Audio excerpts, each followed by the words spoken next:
Magasiner en ligne, c'est vraiment pratique. Mais que doit-on savoir pour éviter les mauvaises surprises? Quelles sont les bonnes pratiques quand on achète en ligne?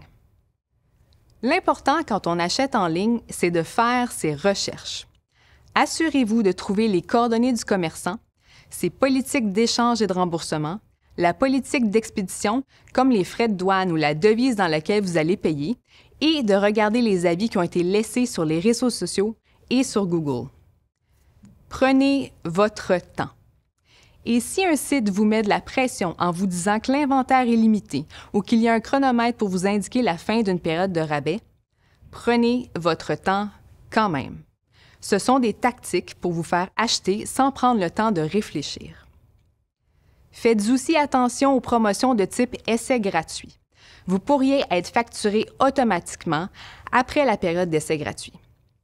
Petit truc, notez la date de fin de votre essai gratuit à votre agenda et désabonnez-vous avant.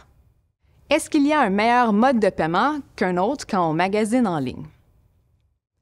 La carte de crédit.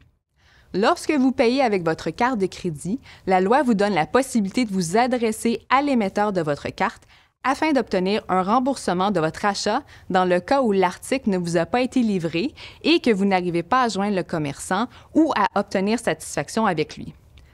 C'est ce qu'on appelle la rétrofacturation. Il y a plus d'informations et même un modèle de demande sur notre site Web. Est-ce que j'ai des droits en cas de vol de colis? Oui, c'est l'obligation du commerçant de vous livrer le bien. Même si le livreur a pris une photo du colis laissé devant votre porte, le commerçant n'est pas dégagé de son obligation, même si vous le dites le contraire. Attention, si c'est vous qui aviez demandé explicitement au commerçant de laisser le bien devant votre porte, vous pourriez être responsable. Faites preuve de prudence avant de donner ce genre d'instructions. Vous avez des questions, des problèmes avec un commerçant? Communiquez avec Options consommateurs. C'est gratuit.